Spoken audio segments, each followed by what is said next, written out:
ഇവിടെ പ്രിയപ്പെട്ട വൈദികർ പേപ്പൽ സന്ദേശം വായിച്ചപ്പോൾ ഞാൻ ഓർക്കുകയായിരുന്നു, ഞാൻ എവിടെയാണ് ഇരിക്കുന്നത്. ഈ വേദിയിലും ഇരിക്കുന്നവരും നിങ്ങളും ഏത് ചരിത്ര മുഹൂർത്തത്തിനാണ് സാക്ഷ്യം വഹിക്കാനിരിക്കുന്നത്? നമ്മുടെ രാജ്യത്ത് ആദ്യമായി സ്ഥാപിതമായ ഒരു രൂപതയുടെ 700-ാം വാർഷികം എന്നുള്ള ചരിത്ര മുഹൂർത്തത്തിലാണ് നാം ഇരിക്കുന്നത്. ഇത് ദൈവ നിയോഗമാണ്. ഞാൻ ആ നിലവിളക്കിന് തിരി കൊളുത്തിയപ്പോഴും ഞാൻ കരുതി ഇത് ദൈവ നിയോഗമാണ്. ഒരവസരം നമുക്ക് എല്ലാവർക്കും ഉണ്ടായിരിക്കുന്നത് ചരിത്രത്തിന് സാക്ഷിയാകാൻ. ഇവിടെ പറഞ്ഞു, പേപ്പൽ സന്ദേശത്തിൽ പറഞ്ഞൊരു കാര്യമുണ്ട്. ഞാനത് കുറച്ച് മാസങ്ങൾക്ക് മുൻപ് an outline history of churches in Kerala എന്നൊരു മനോഹരമായ പുസ്തകം, അദ്ദേഹം ജീവിച്ചിരിപ്പില്ല, കഴിഞ്ഞ വർഷം മരിച്ചു, അഗസ്റ്റിൻ സാർ എഴുതിയിട്ടുണ്ട്. അഗസ്റ്റിൻ സാറിന്റെ പുസ്തകത്തിൽ പറയുന്നുണ്ട്, 1282 വെനീസ് സഞ്ചാരിയായ നമ്മളെല്ലാം ചരിത്ര പുസ്തകത്തിൽ പഠിച്ച മാർക്കോ പോളോ, അദ്ദേഹത്തിന്റെ ആ യാത്രാ വിവരണത്തിൽ എഴുതിയിട്ടുണ്ട് കൊല്ലത്ത് തുറമുഖമുണ്ടായിരുന്നു എന്ന്. കൊല്ലത്ത് തുറമുഖമുണ്ടായിരുന്നു എന്ന് 1282 മാർക്കോ പോളോ രേഖപ്പെടുത്തിയിട്ടുണ്ട്. അതിനുശേഷമാണ് 1329 മാർപ്പാപ്പയായിരുന്ന ജോൺ 22 ആദ്യത്തെ രൂപതയുടെ ബിഷപ്പായി ജോർദാനൂസ് കാറ്റലോണി പിതാവിനെ നിയമിച്ചു. അദ്ദേഹം പാരീസിൽ നിന്നാണ് വന്നത്. അത് ക്രൈസ്തവ സഭാചരിത്രത്തിലെ ഒരു വലിയ മാറ്റമാണ്. രൂപതയുണ്ടാക്കി രൂപതയുടെ പിതാവായി അദ്ദേഹം വരുന്നു. ഞാൻ അദ്ദേഹത്തെക്കുറിച്ച് അറിയുന്നത് അദ്ദേഹം എഴുതിയ ഒരു മനോഹരമായ പുസ്തകമുണ്ട്, ഞാൻ വായിച്ചിട്ടില്ല. മിറബിലിയ ഡിസ്ക്രിപ്റ്റ എന്ന് പറയുന്ന പുസ്തകമാണ്. കിഴക്കിന്റെ വിസ്മയങ്ങൾ എന്നാണ് ആ പുസ്തകത്തിന്റെ പേര്. ഇതുവരെ കിട്ടിയിട്ടില്ല, കുറച്ചു നാളായിട്ടാണ് അതിനെക്കുറിച്ച് അറിയാതെ അന്വേഷിച്ചു പോവാണ്. ആ പുസ്തകം വളരെ പ്രധാനപ്പെട്ട പുസ്തകമാണ്. ഈ രൂപതയുടെ ആദ്യത്തെ പിതാവ് എഴുതിയ പുസ്തകമാണ് മിറബിലിയ ഡിസ്ക്രിപ്റ്റ എന്ന് പറയുന്ന കിഴക്കിന്റെ വിസ്മയം. അദ്ദേഹത്തിന്റെ അന്നത്തെ വരവെന്താണ്? പാരീസിൽ നിന്ന് ഈ കൊല്ലം തുറമുഖത്ത് എത്താനുള്ള യാത്ര എന്ന് പറയുന്നത് ജീവൻ പണയപ്പെടുത്തിയിട്ടാണ്.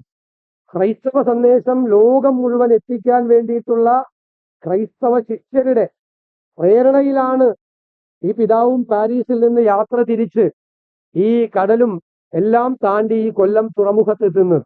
അതൊരു വലിയ കഥയാണ്. അതിൽ നിന്ന് തുടക്കം കുറിച്ച ഒരു സഭ, പിന്നീട് തദ്ദേശീയനായ പിതാവ് ജെറോം ഫെർണാണ്ടസ് പിതാവ് വന്നു.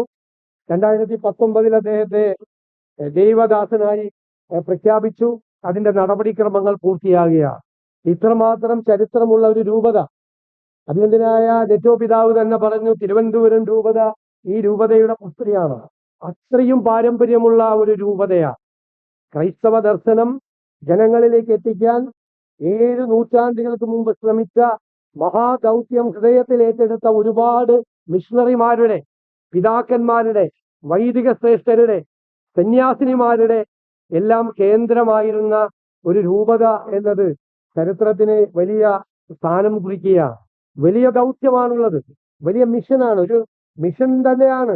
ക്രൈസ്തവ ജീവിതം എന്ന് പറയുന്നത് ഒരു മിഷനാണ്. എന്താണ് മിഷൻ? പത്രോസ് പറഞ്ഞതുപോലെ, അന്ധകാരത്തിൽ നിന്ന് വെളിച്ചത്തിലേക്ക് നിങ്ങളെ കൊണ്ടുവന്ന അവന്റെ നാമം ഘോഷിപ്പാൻ ഉള്ള വംശമാണ്, രാജകീയ വംശമാണ് നിങ്ങൾ എന്നാണ്. എല്ലാത്തിനെ കുറിച്ചും അതാണ് ചരിത്രം. വെളിച്ചത്തെ കുറിച്ചാണ് വേദപുസ്തകത്തിൽ ഒരുപാട് പറയുന്നത്. വെളിച്ചം അല്ലെ, ബൈബിളിന്റെ ഉൽപ്പത്തി തുടക്കം മുതൽ തന്നെ വെളിച്ചത്തെ കുറിച്ചാണ്. ആദിയിൽ ദൈവം ആകാശവും ഭൂമിയും സൃഷ്ടിച്ചു. ഭൂമി പാഴായും ശൂന്യമായും ഇരുന്നു. വെള്ളത്തിനു മീതെ ദൈവത്തിന്റെ ആത്മാവുണ്ടായിരുന്നു. ദൈവത്തിന്റെ ആത്മാവ് വെള്ളത്തിന് മീതെ പരതിക്കൊണ്ടിരുന്നു. ദൈവം കൽപ്പിച്ചു, വെളിച്ചമുണ്ടാകട്ടെ. വെളിച്ചമുണ്ടായി. വെളിച്ചം നല്ലതെന്ന് ദൈവം കണ്ടു. പിന്നെ വെളിച്ചത്തെയും ഇരുട്ടിനെയും ദൈവം രണ്ടാക്കി മാറ്റി, രാത്രിയെന്നും പകലെന്നുമാക്കി മാറ്റി. ആദ്യ സന്ധ്യയും ഉഷസ്സും ഉണ്ടായി. വെളിച്ചത്തെക്കുറിച്ച് പറഞ്ഞുകൊണ്ടാണ് തുടങ്ങുന്നത്. അന്ധകാരത്തിലേക്ക് വെളിച്ചം എന്നുള്ളതാണ് ഒരു വലിയ ക്രൈസ്തവ സന്ദേശം. അതിന് ഒരുപാട് അർത്ഥങ്ങളുണ്ട്. സാധാരണ ഇരുട്ടിലേക്ക് വെളിച്ചം എന്നതിന്റെ അപ്പുറത്തേക്ക് അറിവില്ലായ്മയിലേക്ക്, വെളിച്ചം വരുന്നു, അറിവുണ്ടാകുന്നു എന്നത് കൂടിയാണ്. ഈ മാറ്റം അദ്ദേഹം അഭിവന്ദ്യനായ പിതാവൂടെ സൂചിപ്പിച്ചതുപോലെ ഈ കേരളത്തിന്റെ സാമൂഹ്യ വിദ്യാഭ്യാസ രാഷ്ട്രീയ സാമ്പത്തിക മാറ്റത്തിൽ ഈ മിഷണറിമാർ ഉൾപ്പെടെയുള്ള സഭ നിർണായകമായ പങ്ക് വഹിച്ചിട്ടുണ്ട്. വിദ്യാഭ്യാസ കാര്യത്തിൽ പിന്നോക്കം നിൽക്കുന്നവർക്ക് പഠിക്കാൻ അവകാശമില്ലാതിരുന്ന കാലത്ത് വന്ന മിഷണറിമാരാണ് പറഞ്ഞത് അവരെ കൂടി പഠിപ്പിക്കണം. അവരെ പഠിപ്പിച്ചാൽ സവർണരായിട്ടുള്ള ആളുകൾ പഠിക്കാൻ പറ്റില്ലെന്ന് പറഞ്ഞപ്പോൾ നിങ്ങൾ വരണ്ട, ഇവര് പഠിച്ചോളും എന്ന് പറഞ്ഞാൽ ധൈര്യം കാണിച്ച മിഷണറിമാരുണ്ടായിരുന്നു. അവരാണ് ഇവിടുത്തെ അടിമ സമ്പ്രദായം അവസാനിപ്പിച്ചത്, അച്ചടി കണ്ടുപിടിച്ചത്. ബൈബിളിന്റെ വേദപുസ്തകത്തിന്റെ പ്രചരണത്തിന് വേണ്ടിയിട്ടാണ് അച്ചടി ഉണ്ടായത്. ആദ്യമായി അച്ചടി ഉണ്ടായത് അതിന്റെ പ്രചരണത്തിന് വേണ്ടിയിട്ടാണ്. അത് പിന്നീട് നമ്മുടെ സാമൂഹ്യമായ മാറ്റത്തിനും എല്ലാം കാരണമായി. ഇന്ന് ലോകത്തിലെ എല്ലാ ഭരണഘടനയിലും എല്ലാ പ്രഖ്യാപനങ്ങളിലും സമത്വത്തെയും സ്വാതന്ത്ര്യത്തെയും കുറിച്ചാണ് പറയുന്നത്, ലിബർട്ടി ആൻഡ് ജസ്റ്റിസ്. ആ ആശയം എവിടെ നിന്നാണ് ഉണ്ടായത്? ആ ആശയം ഉണ്ടായത് ക്രൈസ്തവ ദർശനത്തിൽ നിന്നാണ്, ഇല്ലേ? പൗലോസ് കോരിന്ത്യർക്ക് എഴുതിയ ലേഖനത്തിൽ പറയുന്നുണ്ട്, കർത്താവ് ആത്മാവാകുന്നു, കർത്താവിന്റെ ആത്മാവ് ഉള്ളിടത്ത് ഇതുണ്ടാവും എന്നാണ് പറയുന്നത് അദ്ദേഹം. അവിടെ സ്വാതന്ത്ര്യമുണ്ടാകുമെന്നാണ്. കർത്താവ് ആത്മാവാകുന്നു, കർത്താവിന്റെ ആത്മാവ് ഉള്ളിടത്ത് സ്വാതന്ത്ര്യമുണ്ടാകും. അപ്പൊ ലിബർട്ടി ആൻഡ് ജസ്റ്റിസ് എന്ന് പറയുന്ന ലോകത്തിലെ എല്ലാ ഭരണഘടനയിലും എഴുതി വച്ചിരിക്കുന്ന ആശയം അവിടെ നിന്നാണ് വന്നത്. നോൺ വയലൻസ് എന്ന് പറയുന്ന മഹാത്മാഗാന്ധിയുടെ അഹിംസാ സിദ്ധാന്തം ഉണ്ടായത് അതിനകത്ത് നിന്നാണ്. ലോകത്തിലെ 2000 വർഷങ്ങളായി ലോകത്ത് നിലനിൽക്കുന്ന എല്ലാ ഐഡിയോളജികളുടെയും എല്ലാ ആശയങ്ങളുടെയും എല്ലാ പ്രത്യയ ശാസ്ത്രങ്ങളുടെയും അടിസ്ഥാനം അതാണ്. സാൻലി ജോൺസൺ എന്ന് പറയുന്ന സുവിശേഷകൻ എഴുതിയിട്ടുണ്ട്, ഹൗ ക്രൈസ്റ്റ് ഇൻഫ്ലുവൻസ് ഗാന്ധി. ഗാന്ധിയെ എങ്ങനെയാണ് ക്രിസ്തു സ്വാധീനിച്ചതെന്ന്. ലോകത്തിലുള്ള എല്ലാ നേതാക്കന്മാരെയും സ്വാധീനിച്ച ഒരു തത്വസംഹിതയാണത്. സ്നേഹത്തിന്റെ, കാരുണ്യത്തിന്റെ, അന്ധകാരം മാറ്റി വെളിച്ചം കൊണ്ടുവരുന്നതിന്റെ.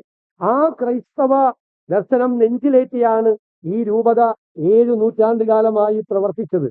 ഞാൻ അതിന് ഈ ഒരിക്കൽ കൂടി ഈ ചരിത്ര മുഹൂർത്തത്തിൽ പങ്കെടുക്കാൻ കഴിഞ്ഞതിലുള്ള സന്തോഷം പങ്കുവച്ചുകൊണ്ട് നിങ്ങളുടെ എല്ലാവരുടെയും അനുവാദത്തോടെ ഈ സപ്തശതാബ്ദി ത്രിവത്സര പദ്ധതികളുടെ ഉദ്ഘാടനവും കൊല്ലം രൂപതയുടെ 700-ാം വാർഷികവും ഉദ്ഘാടനം ചെയ്തതായി അറിയിക്കുന്നു. നന്ദി.